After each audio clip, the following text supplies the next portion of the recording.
June 19th, 1944, Task Force 58 steams 200 miles west of the Mariana Islands USS Enterprise. USS Lexington, USS Bunker Hill, USS Yorktown, and 11 other carriers launch Grumman F6F Hellcats toward the approaching Japanese fleet. Vice Admiral Mark Mitchell commands the American carrier force from his flagship Lexington 15 flat tops, carrying 905 aircraft against Imperial Japan's desperate attempt to stop the American advance toward their homeland. What Japanese naval aviators discover this morning will shatter their understanding of aerial combat. Lieutenant Warrant Officer Sakio Komatsu adjusts his flight suit in the ready room aboard the carrier Taiho at 0730 hours. The morning briefing emphasized maximum strike force against American carriers detected east of Guam. Intelligence reports indicate 15 large flat tops operating in 3 task groups southwest of Saipan. Komatsu prepares to fly escort for the second attack wave that promises to deliver a decisive blow against the American invasion. Fleet his aircraft carries a centerline drop tank extending range to over 1,000 nautical miles, transforming the nimble fighter into a long-range escort platform. The attack doctrine emerged from Japan's successful operations in 1941 and 1942 carrier-based strikes against Pearl Harbor, Darwin, and Ceylon, achieved devastating results through coordinated attacks by experienced pilots flying superior aircraft. Commander Minoru Genda developed tactics that maximized the Zero's exceptional maneuverability and range advantages against Allied opposition. The concept relies on exploiting the Zero's ability to outturn any enemy fighter while maintaining longer combat endurance than American aircraft. A skilled pilot could dominate aerial engagements through superior positioning and energy management, regardless of numerical disadvantage. Task Force 58 represents America's most powerful carrier deployment. Since the war began, the 15 carriers include 6 Essex-class vessels displacing 27,000 tons each. With reinforced flight decks designed to operate heavier aircraft, this construction philosophy differs fundamentally from Japanese carriers with their lightweight structures optimized for maximum aircraft capacity. American designers prioritize durability and damage control over pure numbers, accepting reduced speed in exchange for enhanced survivability against enemy attack. The F6F Hellcat entered service in late 1943 as a direct response to combat experience against the Zero. Grumman engineers designed the aircraft specifically to counter Japanese fighters using lessons learned from captured Zero specimens and pilot reports.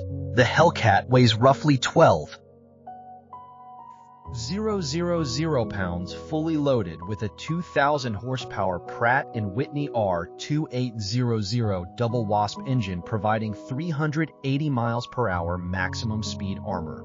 Protection includes 212 pounds of plate steel protecting the pilot oil cooler and oil tank. Self-sealing fuel tanks prevent catastrophic fires from enemy gunfire. 650 caliber Browning machine guns with 400 rounds per gun provide firepower exceeding any Japanese fighter's armament. The Japanese formation launching from carriers Taiho, Shokaku, and Zuikaku includes 128 aircraft approaching Task Force 58 from the west at 24,000 feet altitude. The pilots observed no American aircraft during their initial approach, suggesting tactical surprise against the enemy fleet. Many pilots in the formation completed training just months earlier, with less than 100 hours total flight time. The accelerated training program condensed what previously required 3 years into just 6 months. Due to mounting pilot losses throughout 1943, basic combat maneuvers received minimal attention, while navigation and formation flying occupied. Most training hours carrier landing practice averaged just 5 successful traps before operational deployment. Lieutenant Junior Grade Takashi Yamamoto represents one of the few experienced pilots remaining with over 600 combat hours accumulated since 1941. His experience includes missions over the Dutch East Indies and Rabaul, where Japanese naval aviation previously dominated encounters. The Zero's reputation for invincibility remained intact through 1942, despite increasing Allied resistance. However, the Guadalcanal campaign revealed troubling trends as American pilots developed effective counterattactics against previously unstoppable Japanese fighters. The thatch-weave defensive maneuver negated the Zero's turning advantage, while hit-and-run attacks exploited its lack of armor. Protection: Ensign Hiroshi Tanaka flies as Yamamoto's wingman, having graduated from abbreviated flight training just 10 weeks earlier. His total flight time amounts to 75 hours, with only theoretical knowledge of aerial combat tactics. The fuel shortage forced elimination of advanced combat training, while ammunition scarcity limited gunnery practice to static ground targets. Most new pilots never fired their weapons at moving aerial targets before entering combat. The contrast between veterans and replacements creates severe tactical limitations within Japanese formations. Experienced pilots must simultaneously engage enemy fighters while protecting inexperienced wingmen who lack situational awareness.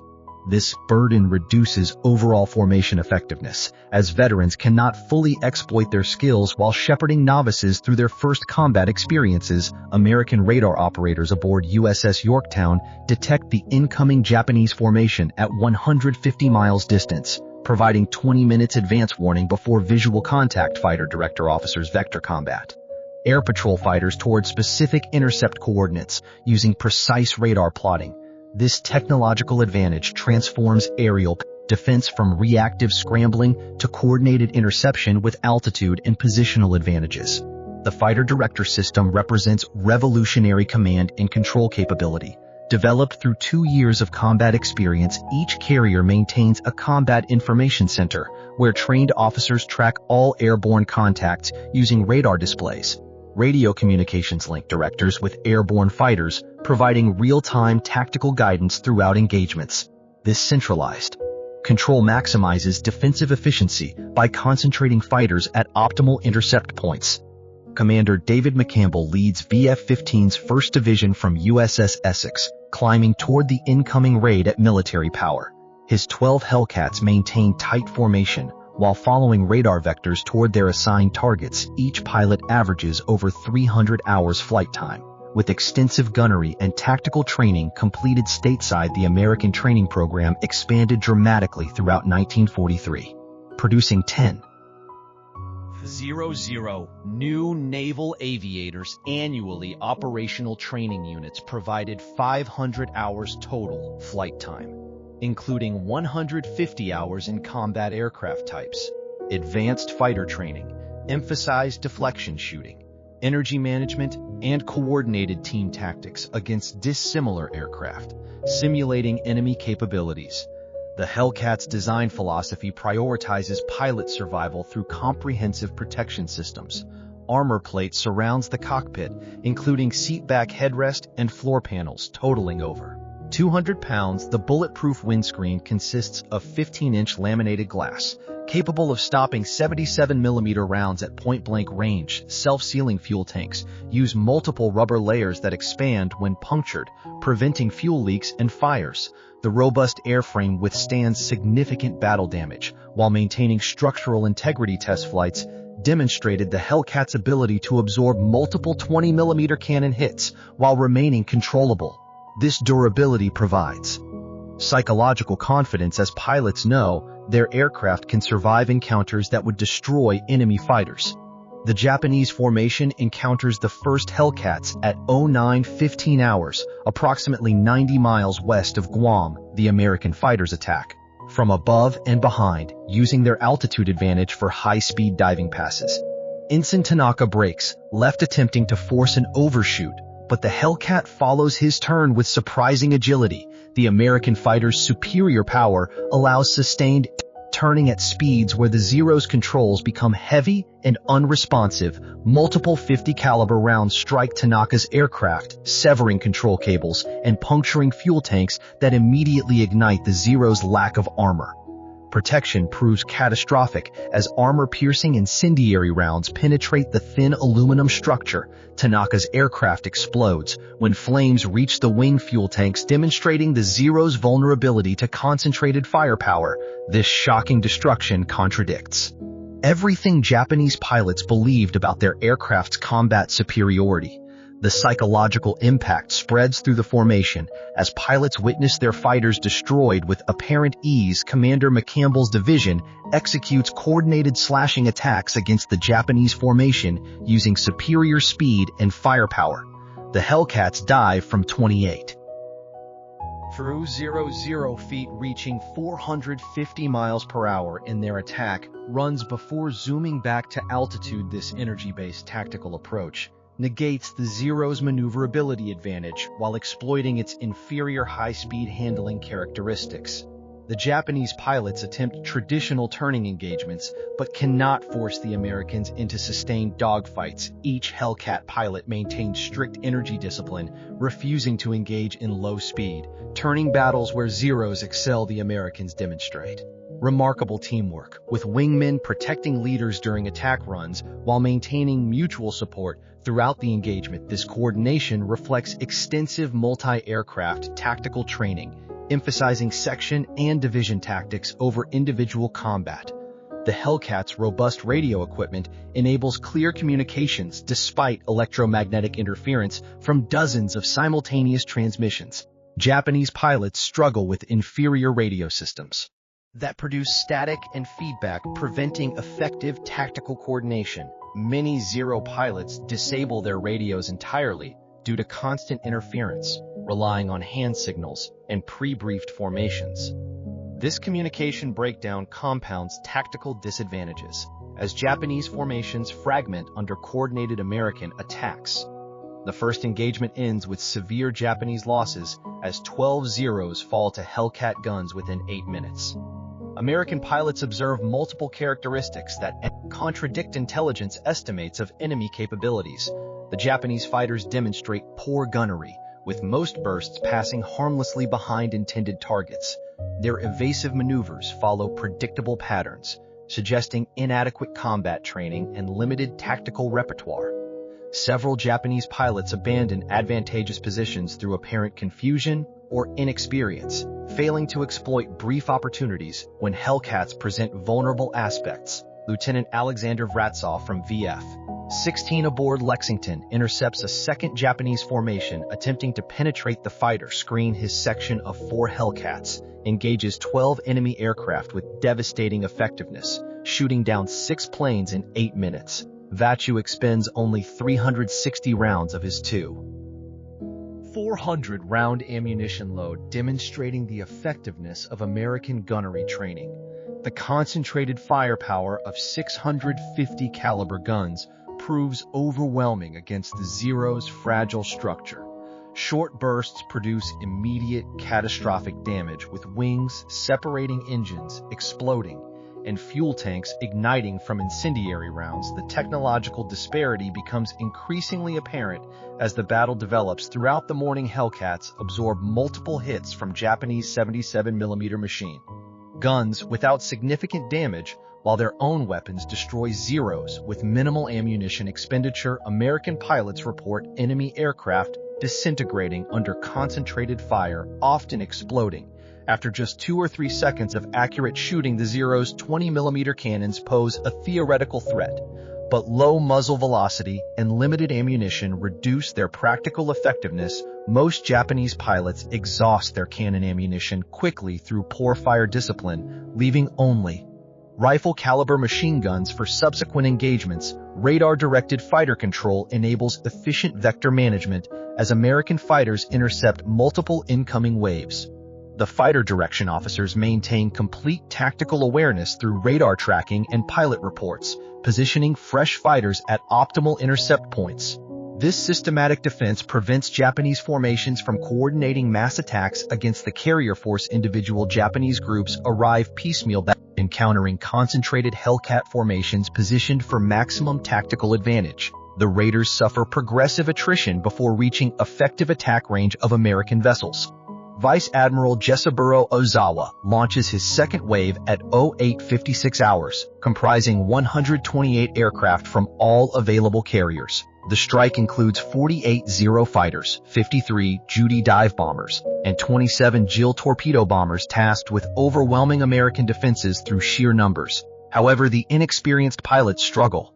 With basic navigation as formations fragment during the long approach flight, several groups become lost entirely, wandering aimlessly, while consuming precious fuel reserves before finding their targets. Lieutenant Russell Reiser from VF-31 aboard USS Cabot intercepts the second wave's leading elements 60 miles from the task force. His division of Hellcats attacks from up-sun, achieving complete tactical surprise against the enemy formation. The Japanese pilots failed to maintain proper lookout doctrine, allowing the Americans to approach undetected until opening fire. Within minutes, 5 enemy aircraft spiraled toward the ocean, trailing smoke and flames from catastrophic structural damage. The surviving Japanese aircraft attempt to continue their attack run, but encounter successive Hellcat formations positioned at different altitudes. Each American interception follows similar patterns, with diving attacks from superior altitude, followed by zoom climbs back to perch positions. The Hellcats maintain energy advantage throughout engagements, dictating combat terms, while denying Japanese pilots opportunities for effective retaliation.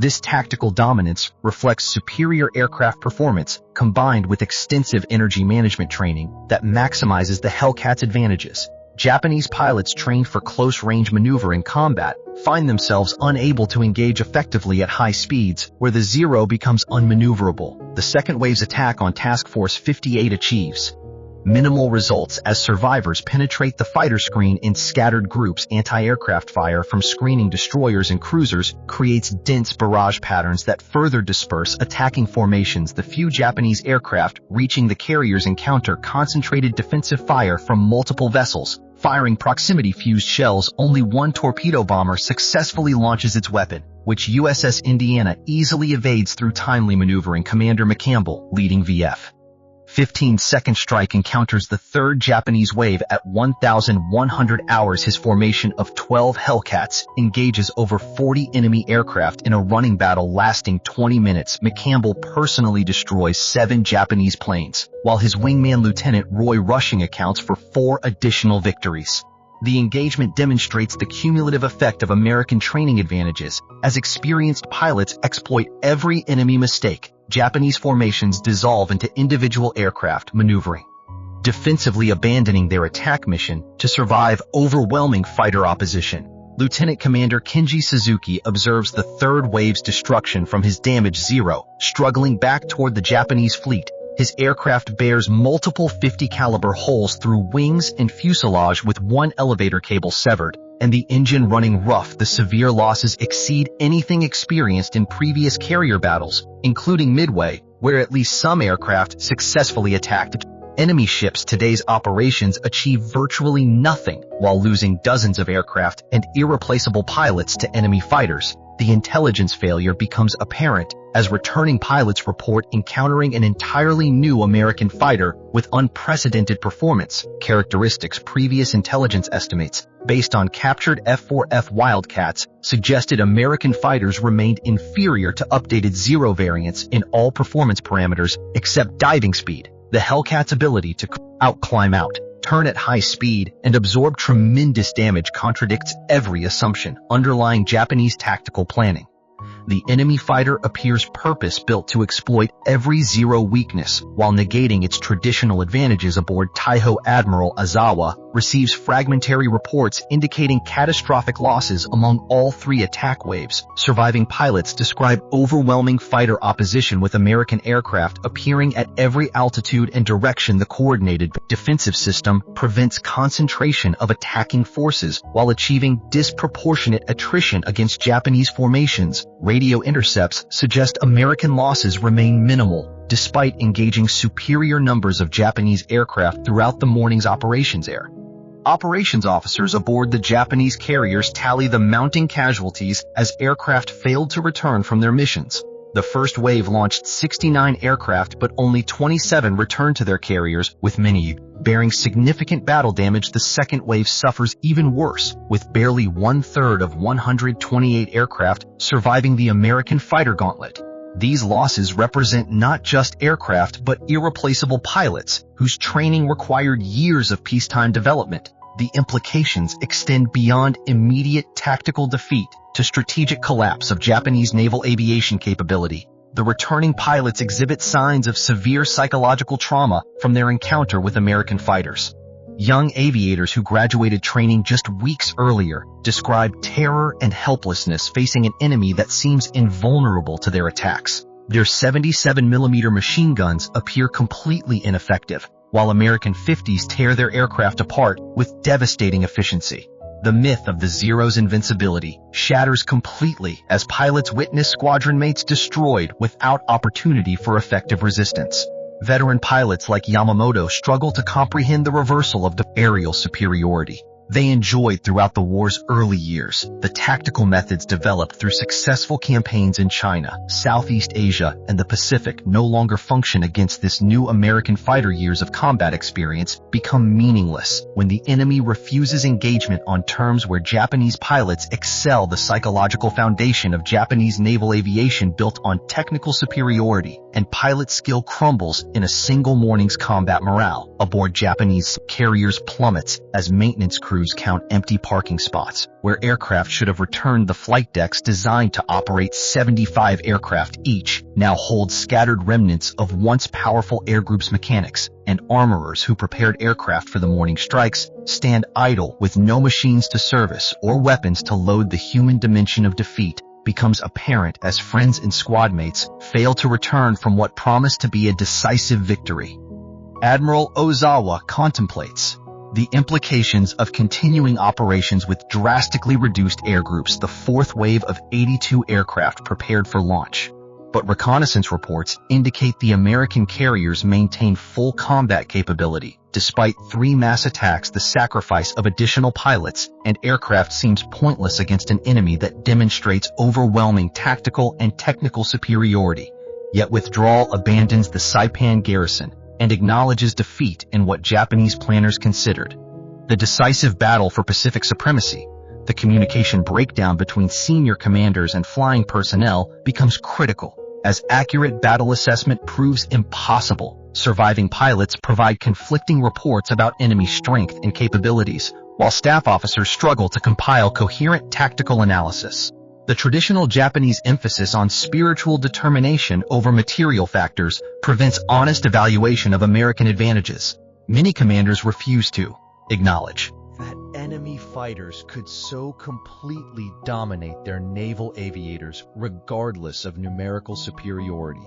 The F6F Hellcat's dominance stems from comprehensive design advantages, addressing every aspect of aerial combat. The Pratt & Whitney R2800 double WASP engine produces 2,000 horsepower, nearly double the Zero's 1,130 horsepower. Sockeye 21 engine. This power advantage translates into superior climb rate acceleration and high-altitude performance, where thin air reduces the Zero's already marginal power-to-weight ratio. The Hellcat climbs at 3,500 feet per minute, compared to the Zero's 2,600 feet per minute, enabling American pilots to maintain energy advantage throughout engagements. The Hellcat's armament of 650 caliber Browning machine guns with an ample load out of 400 rounds per gun delivers devastating firepower with excellent ballistic characteristics. Each gun fires 850 rounds per minute with a muzzle velocity of 900 feet per second, maintaining flat trajectory and hitting power at combat ranges. The total firepower exceeds 100 rounds per second of armor-piercing incendiary ammunition, capable of penetrating engine blocks and igniting fuel tanks. The ammunition supply provides 30 seconds of sustained fire, allowing multiple engagement opportunities without ammunition. Conservation concerns. The Zero's armament combines two 20mm Type 99 cannons with two 77mm Type 97 machine guns, presenting theoretical firepower advantages through explosive cannon shells. However, the cannon's low muzzle velocity of 2,460 feet per second creates significant trajectory drop, requiring different aiming points from machine guns. Limited ammunition of 60 rounds per cannon forces pilots to conserve fire, reducing practical rate of fire during extended engagements. The 77mm machine guns lack stopping power against armored American fighters, while their 700 rounds per gun cannot compensate for Inadequate penetration capability. American radar technology provides decisive tactical advantages through early warning and fighter direction capabilities. The SK Air Search Radar detects aircraft at 100 miles range, while SM Height Finding Radar determines altitude within 500 feet accuracy. This information feeds into combat information centers, where trained officers plot all contacts on vertical display boards.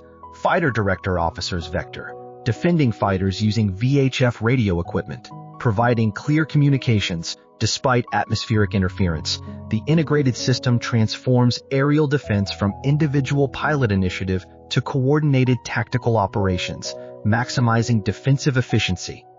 Japanese carriers lack effective radar systems, with most vessels relying on visual observation for air defense coordination. The Type 21 air search radar installed on some carriers provides only 60 miles detection range, with poor reliability and frequent false contacts without height finding capability or integrated fighter direction. Japanese combat air patrols operate independently, using pre-war tactical doctrine.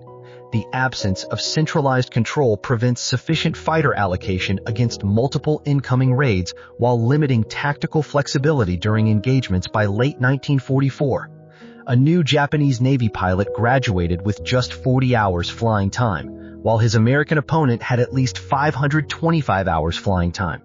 American pilots average extensive gunnery training with camera. Guns recording accuracy during simulated combat formation tactics receive equal emphasis, with pilots learning energy management, mutual support, and section tactics. During advanced training, operational training units provide realistic combat preparation, using experienced instructors rotating from frontline squadrons. Japanese replacement pilots average just 100 hours total flight time, with minimal combat training before operational deployment. The fuel shortage forces reliance on ground instruction and limited flying hours in obsolete training aircraft. Most pilots never fire weapons at aerial targets before entering combat, while formation flying emphasizes parade ground precision over tactical flexibility. The abbreviated training program eliminates aerobatics instrument flying and night operations considered essential in pre-war curriculum. The qualitative difference in pilot capability magnifies aircraft performance disparities throughout aerial engagements. The fourth Japanese wave launches despite mounting evidence of catastrophic losses among earlier strikes. Admiral Ozawa commits his remaining 82 aircraft, hoping to achieve some damage against American carriers before withdrawing westward. However, these aircraft encounter even more intense fighter opposition as American carriers recover, refuel, and relaunch their combat air patrols. The systematic destruction continues with mechanical precision as Hellcats positioned at multiple altitudes engage each incoming group. By 1430 hours, American search aircraft locate the Japanese fleet 275 miles west-northwest of Task Force 58. Admiral Mitchell launches a maximum effort strike of 216 aircraft, despite the extreme range requiring careful fuel management. The American strike includes 85 Hellcat fighters demonstrating offensive capability beyond pure fleet defense roles, while Japanese carriers struggle to maintain minimal defensive patrols with surviving aircraft. American carriers surge, overwhelming offensive power. The role reversal from morning's defensive success to afternoon offensive operations showcases American operational superiority. The American strike finds Japanese carriers virtually defenseless, with only 35 operational fighters remaining from over 400 aircraft available that morning. Hellcat fighters sweep aside token opposition, while dive bombers and torpedo planes attack without significant interference. The carrier HIO sinks after multiple torpedo hits, while Zuikaku and Kyoto suffer severe damage from bomb strikes. Japanese anti-aircraft fire proves ineffective against coordinated attacks pressed home with determination by experienced American pilots. The return flight occurs after sunset, creating navigation challenges as pilots struggle to locate their carriers in darkness. Admiral Mitchell makes the unprecedented decision to illuminate his carriers despite submarine threats, turning on searchlights and deck lights to guide returning aircraft. This calculated risk prioritizes aircrew recovery over ship security, demonstrating American confidence in their tactical position, despite losing 80 aircraft to fuel exhaustion and night landing accidents. Personnel recovery reaches 85% as destroyers rescue pilots from the water. The operational tempo continues as carriers prepare for dawn searches to locate the retreating Japanese fleet. Admiral Ozawa's withdrawal acknowledges complete defeat with only 35 operational aircraft remaining from 430 embarked that morning. The Japanese fleet that entered battle expecting decisive victory retreats, having accomplished nothing beyond confirming American aerial supremacy. The loss ratio exceeds 10-1 in favor of American forces, with Japanese naval aviation effectively eliminated as an offensive force. The implications extend beyond immediate tactical defeat, as Japan lacks resources to rebuild carrier air groups before American forces approach the home islands. The Battle of the Philippine Sea demonstrates that technological superiority, combined with superior training, can completely negate enemy tactical doctrine regardless of determination or experience. Japanese naval aviation built its reputation on superior aircraft and extensively trained pilots, achieving decisive victories throughout 1941 to 1942. The Zero fighter dominated every opponent through exceptional maneuverability and range, while pilots accumulated combat experience across multiple campaigns. This combination created psychological supremacy, where Allied pilots entered combat expecting defeat against Japanese fighters, the Hellcats. Introduction reverses this dynamic completely through purpose-built design, specifically countering Japanese advantages. American designers accepted weight penalties for armor and self-sealing tanks, creating an aircraft that survived damage that destroyed Zeros instantly. The powerful engine provided performance margins, allowing pilots to dictate engagement terms while avoiding situations where Zeros excelled. The massive firepower of 650 caliber guns overwhelmed Japanese aircraft structures designed for minimum weight rather than battle damage resistance. The American training system's expansion demonstrates industrial age warfare's triumph over craftsman tradition, while Japan struggled to train hundreds of replacement pilots using abbreviated programs. America trained thousands using systematic curriculum developed through operational analysis. The assembly line approach to pilot production achieved consistent quality through standardized instruction and extensive flying hours. Each American pilot represented an interchangeable component in the naval aviation system rather than an irreplaceable individual whose loss crippled unit effectiveness. The radar-directed fighter control system exemplifies technological force multiplication beyond individual aircraft capabilities. The ability to position fighters optimally before visual contact negates Japanese tactical surprise, while maximizing defensive efficiency. This systematic approach to aerial defense transforms carrier task forces from vulnerable targets to nearly impregnable fortresses against conventional air attack. The integration of sensors, communications, and command functions creates synergistic capabilities exceeding the sum of individual components. Japanese naval doctrine's failure to adapt to changing circumstances proves fatal when pre-war assumptions encounter wartime reality. The emphasis on offensive operations using carrier aviation achieving decisive victory through single engagements becomes irrelevant against an enemy that refuses such terms. American forces accept gradual attrition through sustained operations rather than seeking climactic battles for theater supremacy. This operational patience combined with industrial superiority guarantees eventual victory regardless of individual engagement outcomes. The human cost extends beyond aircraft and pilots to institutional knowledge accumulated through years of training and combat experience. Japan's pre-war naval aviators represented an elite cadre whose skills required extensive development through rigorous selection and training. Their loss cannot be replaced through abbreviated wartime programs that produce pilots with minimal competence rather than excellence. The qualitative decline becomes self-reinforcing as inexperienced pilots suffer disproportionate losses, further degrading overall force effectiveness. Task Force 58 continues operations off Saipan. Despite Japanese attempts to disrupt the invasion through carrier aviation, the morning of June brings renewed searches for the retreating Japanese fleet while maintaining defensive patrols against potential land-based attacks. American pilots who survived yesterday's combat describe it as just like an old-time turkey shoot, giving the battle its enduring nickname. The term captures both the one-sided nature of aerial combat and the mechanical efficiency of destroying Japanese aircraft.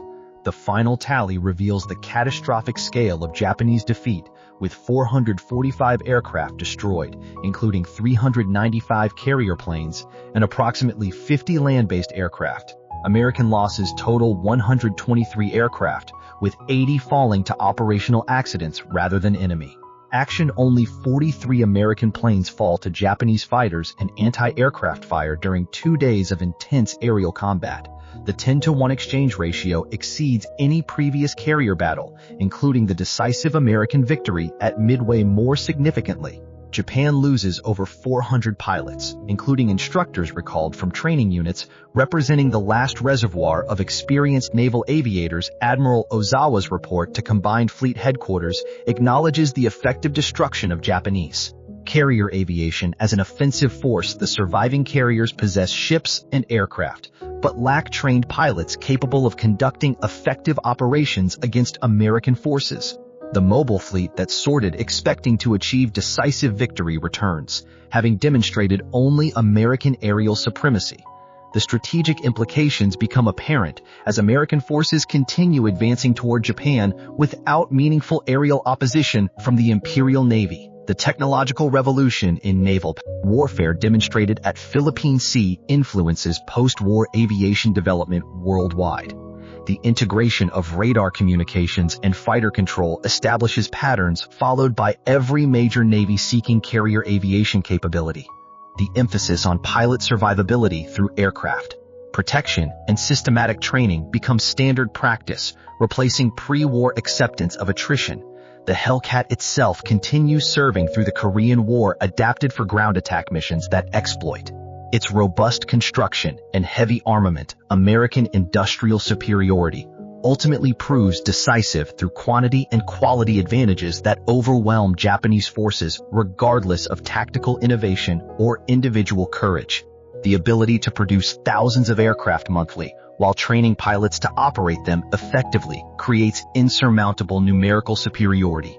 Each American loss can be replaced multiple times, while Japanese losses become permanent degradation of combat capability. The production statistics reveal the hopelessness of Japan's position. America produces 96,000 aircraft in 1944, while Japan manages only 28,000. Despite total national mobilization, the Hellcat achieves the highest kill ratio of any American fighter with 223 confirmed victories against 270 losses in aerial combat. This 19-to-1 ratio exceeds every other aircraft type, while accounting for 75% of all Navy aerial victories. Despite entering service halfway through the war, the F6F validates the design philosophy, prioritizing pilot survival and firepower over pure performance metrics. Veterans consistently praise the Hellcats for giving flight characteristics and ability to absorb battle damage while maintaining combat effectiveness. Japanese naval aviation never recovers from the Marianas disaster, relegated to desperate kamikaze attacks that sacrifice pilots and aircraft for minimal strategic impact. The institutional knowledge accumulated through decades of development disappears in a single day's combat against superior American forces. The Zero fighter that symbolized Japanese aerial supremacy becomes synonymous with obsolescence and vulnerability against modern American fighters. The psychological impact extends beyond military defeat to national recognition that spiritual determination cannot overcome material inferiority against industrial democracy's arsenal. The Battle of the Philippine Sea represents the culmination of American naval aviation development from Pearl Harbor's disaster through methodical construction of overwhelming superiority.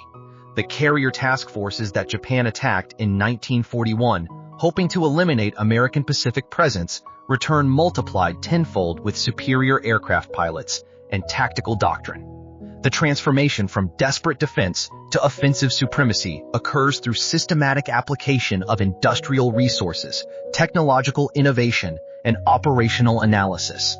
The Hellcat fighter embodies this evolution from reactive response to Japanese initiative toward purposeful dominance through superior design and employment.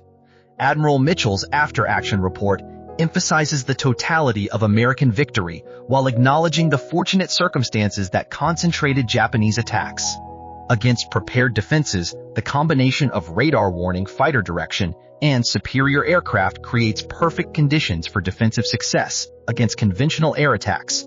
However, he warns that future enemies might develop asymmetric responses requiring continued innovation rather than reliance on proven formulas. This prescient observation anticipates the kamikaze phenomenon that emerges from Japan's desperate attempts to offset conventional inferiority the individual pilot experiences. Reveal the human dimension beyond statistical abstractions of victory and defeat. American pilots described the surreal experience of shooting down multiple enemy aircraft with minimal effort, while feeling sympathy for opponents flying obsolete aircraft with inadequate training. Japanese survivors recount the horror of watching squadron mates destroyed without opportunity for effective resistance against an enemy that seems invulnerable. These personal narratives capture warfare's essential tragedy, where technological superiority translates into human suffering, regardless of individual courage or determination. The Marianas Turkey Shoot enters aviation history as demonstration of American aerial supremacy achieved through systematic superiority in training technology and tactical doctrine. The battle proves that modern warfare rewards industrial capability and scientific advancement over warrior tradition and spiritual determination. Japan's attempt to achieve decisive victory through conventional carrier aviation ends in catastrophic defeat that eliminates their naval aviation as an effective force. The Imperial Navy that dominated the Pacific in 1942 becomes incapable of meaningful offensive operations by June 1944. The strategic consequences extend beyond immediate military defeat to fundamental reassessment of warfare's nature in the industrial age. Japan's military leadership must confront the reality that their nation lacks resources to compete with American production capability regardless of tactical innovation. The decision to continue fighting despite mathematical certainty of defeat reflects cultural inability to accept surrender rather than rational strategic calculation. The kamikaze phenomenon emerges from this cognitive dissonance between accepting defeat's inevitability while refusing its implications. The sinking of carriers Shokaku and Taiho by American submarines on June 19 compounds the aerial defeat with irreplaceable platform losses. Shokaku, veteran of Pearl Harbor, and every major carrier battle except Midway succumbs to torpedoes from USS Kavala while refueling aircraft. Taiho, Japan's newest and most advanced carrier with an armored flight deck, sinks from a single torpedo hit that causes catastrophic vapor explosions. These losses eliminate not just ships, but the institutional experience of their crews, who cannot be replaced before war's end. The technological and training advantages demonstrated during the Marianas Turkey Shoot establish patterns that continue throughout the Pacific War's remainder. American forces advance inexorably toward Japan, while Japanese forces attempt increasingly desperate defensive measures without meaningful success. The carrier task forces that seemed vulnerable to Japanese attack in 1941 become unstoppable instruments of American power projection by 1944. The transformation from defensive response to offensive supremacy occurs through methodical application of industrial democracy's advantages against military autocracy's limitations. The battle's aftermath sees American carriers continuing operations off Saipan, while Japanese survivors retreat to anchorages beyond American aircraft range. The invasion proceeds without meaningful interference from Japanese naval aviation that ceased to exist as an effective force.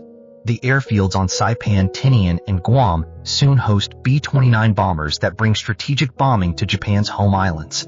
The carrier battle intended to prevent this outcome instead confirms American ability to project power wherever their national strategy requires, regardless of Japanese opposition. Veterans of the Philippine Sea battle remember the morning of June 1944 as the day American naval aviation achieved unquestioned supremacy over its Japanese opponents. The months of preparation, training, and technological development culminate in a few hours of aerial combat that eliminate Japanese carrier aviation's offensive capability.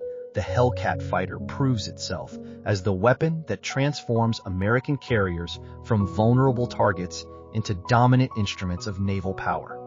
The pilots who fly these aircraft demonstrate that systematic training can produce competent aviators in quantity overwhelming elite opponents through numerical and qualitative superiority. The lessons learned from the Marianas Turkey Shoot influenced naval aviation development for decades, as nations recognize the importance of integrating technology training and tactical doctrine. The emphasis on pilot survivability through aircraft protection becomes standard design philosophy, while radar-directed fighter control establishes patterns for fleet air defense. The American victory demonstrates that industrial production capacity combined with technological innovation creates military superiority. That traditional military virtues cannot overcome the battle stands as testament to democracy's ability to mobilize resources effectively against authoritarian aggression. When national survival demands total commitment, the human cost measured in Japanese lives lost during futile attacks against superior American forces represents warfare's essential tragedy, where courage cannot overcome material disadvantage. Young Japanese pilots who dreamed of glory defending their homeland instead die in obsolete aircraft overwhelmed by an enemy they cannot effectively engage. Their sacrifice achieves nothing beyond demonstrating American superiority while depleting Japan's remaining reservoir of trained aviators. The survivor's guilt experienced by pilots who return from missions where squadron mates perish becomes a defining characteristic of Japanese naval aviation's final period.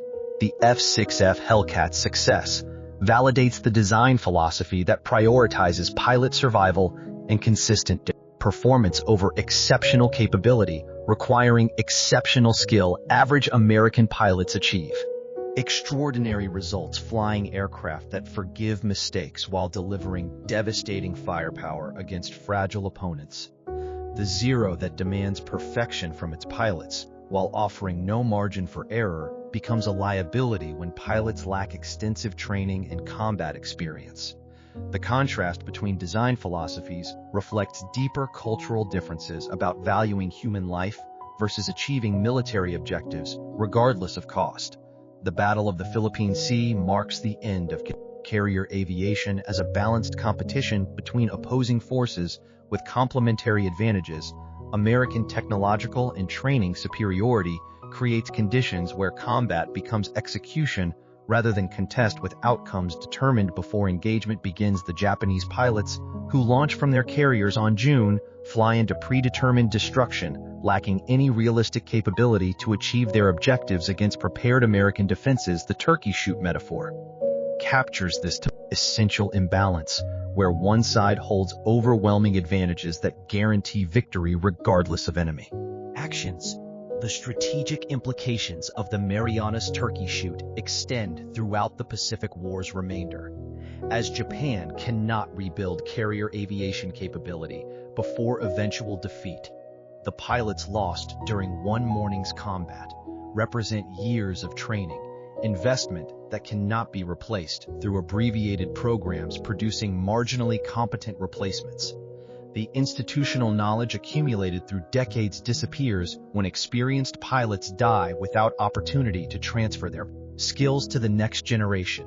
The qualitative collapse becomes irreversible as inexperienced pilots suffer disproportionate losses in subsequent operations, further degrading overall effectiveness. The morning of June 1944 witnesses the destruction of Japanese naval aviation as an effective military force through systematic demonstration of American superiority. The F6F Hellcat fighter serves as the principal instrument of this victory, combining protective design, powerful armament, and superior performance in an aircraft that average pilots can employ effectively. The integration of radar warning, fighter direction, and coordinated tactics creates defensive efficiency that overwhelms Japanese attacks regardless of determination or tactical innovation. The battle proves that industrial democracy's arsenal can produce military superiority through methodical application of technological and training advantages against traditional military opponents, who rely on spiritual factors to overcome material disadvantages. The Marianas Turkey Shoot enters history as the decisive moment when American concept. Naval aviation achieved supremacy that continues through the Pacific War's conclusion. The Japanese carriers that once projected power throughout the Pacific become floating targets for American aircraft. They cannot effectively oppose the transformation from Pearl Harbor's vulnerability to Philippine Sea's dominance demonstrates democracy's capacity for military regeneration when facing existential threats. The battle stands as proof that freedom's arsenal, properly mobilized and directed, can defeat aggression, regardless of initial advantages held by authoritarian opponents who mistake temporary superiority for permanent dominance.